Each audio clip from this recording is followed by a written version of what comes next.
Hi, I'm Abigail Osry. And I'm Emily Osry. Welcome to Season 6, Episode 6 of El Camino Reality. This week we discuss the recent changes in basketball eligibility, Send off some of our careers and entertainment students on an unforgettable trip to Nepal, cover the Urban Dance Society, introduce the Social Justice Club, and of course, toss it over to Josh Schaefer for this week's Sports Wrap-Up.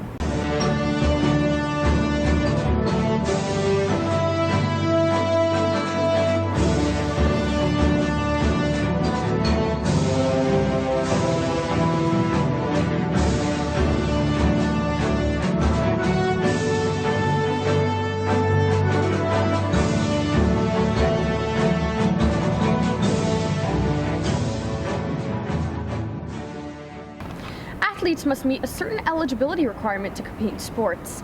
Recently, basketball coaches announced that they would raise the minimum GPA for athletes. Gary Clindizian, Alan English, and Tyler Doltz cover the reaction of players and parents. Lately, there has been talk amongst the coaches and the parents of basketball players about the potential raising of the GPA to be eligible to play basketball. Here's what the players and team manager had to say.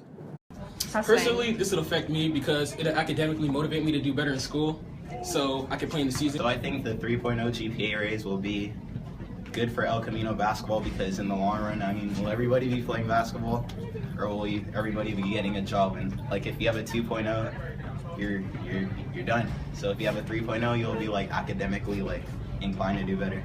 Honestly, I don't think it's going to be great for our team because 3.0 is going to be quite challenging for most of us, but I think it's going to be academically motivating for us. We also interviewed team parent Armina Galengian. I think it'll be good for the basketball team because they will come home, do their homework actually, instead of going to the gym. From El Camino Reality, this is Gary Galengian. You know where I'd really like to go someday? Nepal? Nepal? You mean where Mount Everest is? What made you think of that? Well, 7 CA students are going to Nepal with Miss Mesadiah in less than a week. To do what? To make a documentary film. Nick Morser, Angel Arouse, and Jared Stein bring you the advance. On October 4th, 7 film students will travel to Nepal to film a documentary about the effects of last April's devastating earthquake. Both students and instructors are excited that this trip is now a reality. The trip is happening in early October. We're leaving on October 4th and returning on the 18th to come back to school on the 19th. We are going to Nepal to help the remote villages in the mountains because they just had a really big disaster that killed thousands of people.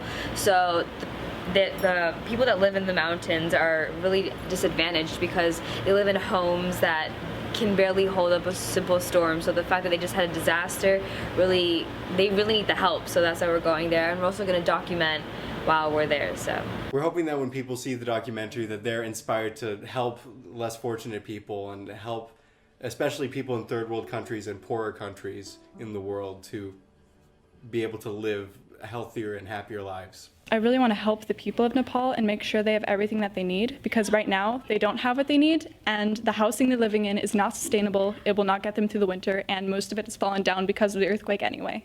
I hope to grow as a filmmaker because I've only been in the CA program for 2 years. So I really want to help the people and grow as a person as well and really appreciate what I have because I know that once we get there, we're going to really realize that we're actually really blessed to have the things we have now, and I hope to accomplish a different point of view of the world and how I can help everyone. I really want this to make people want to go outside of our Los Angeles bubble and go into the uncomfortable world and face problems that they do. As a filmmaker, I really want to get better at thinking on my feet and adapting to whatever situations are happening around me because then it'll really help me in the professional film world so I can take anything they throw at me and just be a really strong filmmaker. The idea for this trip came about from an old colleague of Miss Mesadiah. He'd been going there for 4 years and the people of Nepal have been taking him in and just treating him like family so well. Okay, we're in GD right now and it's raining, so we're going to start a walk from here to Sivale and then up in the mountains, and it's going to be very muddy, so I don't know how far we're going to, we're going to try to get all the way up to that hotel in the sky, but we'll see what happens. When he heard about the earthquake, he was completely devastated. He was so sad, and he wanted to come back and give back to the people that had been so good to him, so that way they would be okay, and he could continue his research as well. We wish the very best to the students and instructors as they go on this extraordinary journey. From El Camino Reality, this is Nick Morser. Hey Emily, now that I'm doing cheer, I'm thinking that maybe you should join the dance team. I would, but my schedule's already full.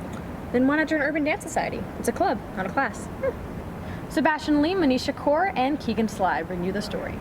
The Urban Dance Society is a club formed with a purpose to improve dance fundamentals and kickstart dancing for non-dancers. The Urban Dance Society meets every Tuesday in the Grebe Theater. Well, Urban Dance Society has helped me because it improves my freestyling skills, and also I can make really good friends that I have for a really long time. It's helped me with my choreography and freestyling and being a better dancer in general, because on my dance team Rooks, we sometimes have like freestyle circles, or when we're at a competition there'll be like a freestyle circle, and then we'll be like, oh, I want to go in. Like, instead of just standing there not knowing what to do, you can experiment with your body and see what feels there are, and it makes you a better dancer, I think, in general. People should join Urban Dance Society because, first of all, you'll be a greater dancer, and most of the time, we'll be learning how other dancers can implement their freestyling skills into your own freestyles. And also, you can make really good friends. I think people should join Urban Dance Society because everyone is sharing the same passion for dance, and it's really fun because it's like, instead of just dancing, sometimes we'll have like freestyles, or sometimes we'll have like choreography. Like, you'll learn different styles that you've never known of hip hop. Like, Urban Dance Society gives you the chance to learn all of those, and you can express your feelings through dance with each other, and you just create a new bond with new people. 1, 2, 3, boom. 1, 2. For El Camino Reality, this is Sebastian Lee. And now here are Isabella Balby, Adele Schroth, and Tomas Carrasco with a profile on the Social Justice Club. El Camino's Social Justice Club has been actively discussing and informing students about social issues all over the world since 2013. And with El Camino's recent social justice initiative, the club has undergone a few changes to help improve the good work it can do.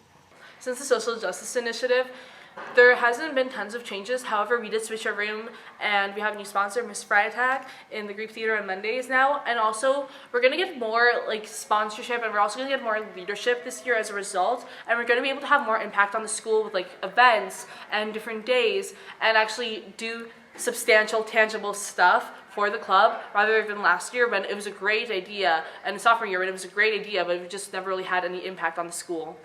El Camino's recent initiative to help students learn more about social justice is going to benefit students in many ways. The social justice initiative is the idea and the concept that social justice be available for our students, that our students have the capacity to participate in the social justice process of dealing with issues in and around society, in and around their campus, that will help shape a more just place for them. The initiative will also be changing the way Social Justice Club can help causes and inform people about issues currently taking place in the world. Social Justice Club was created so that we'd be able to talk about social injustices that happen on a daily basis to everybody, but then also to people in general, like all across the country. And so you can see that sometimes we're going to talk about how women are oppressed in the Middle East, but then we're also going to talk about how slut-shaming affects us over here. We're going to talk about mental illness and just awareness in general. And so we're just trying to fight social injustices that occur everywhere, and also to us. If you're interested in learning more about the social injustices affecting the world today, be sure to join Social Justice Club, Mondays in the Grebe Theater. For El Camino Reality, this is Isabella Balby. And now let's toss it over to Josh Schaefer for this week's sports wrap-up. Thanks, Emily. On Tuesday, the El Camino Real girls varsity volleyball team traveled to Chaminade High School in West Hills, California, and defeated the Eagles by a final score of 3-0. We had that timeout, and our coach kind of rallied us up, and we kind of like got into it and wanted to fight. We really wanted to win. We caught them on their heels, and and whenever they were creeping up on us, we hit them deep, and we just tried to keep them moving and keep them from picking up anything. On Friday, September 25th, the ECR varsity and junior varsity football teams traveled to Banning High School in Wilmington, California. The junior varsity team defeated the Pilots for a second consecutive season. Dupree Fuller and Chris Williamson each had 10 tackles for El Camino Real, while freshman Alayo Harris had 5 tackles and 3 interceptions for the Conquistadors. The varsity team's bid for a second consecutive upset over the Pilots was spoiled thanks to a 41-27 victory by Banning. For El Camino Reality, I'm Josh Schaefer. From all of us on the crew of El Camino Reality, stay sharp, conquistadors. Don't forget to tell your friends to check us out on YouTube or at ecrjournalism.com. Following the credits is some footage from the wooden car rally held in Mr. Pomerantz's woodshop classes over the past few school days.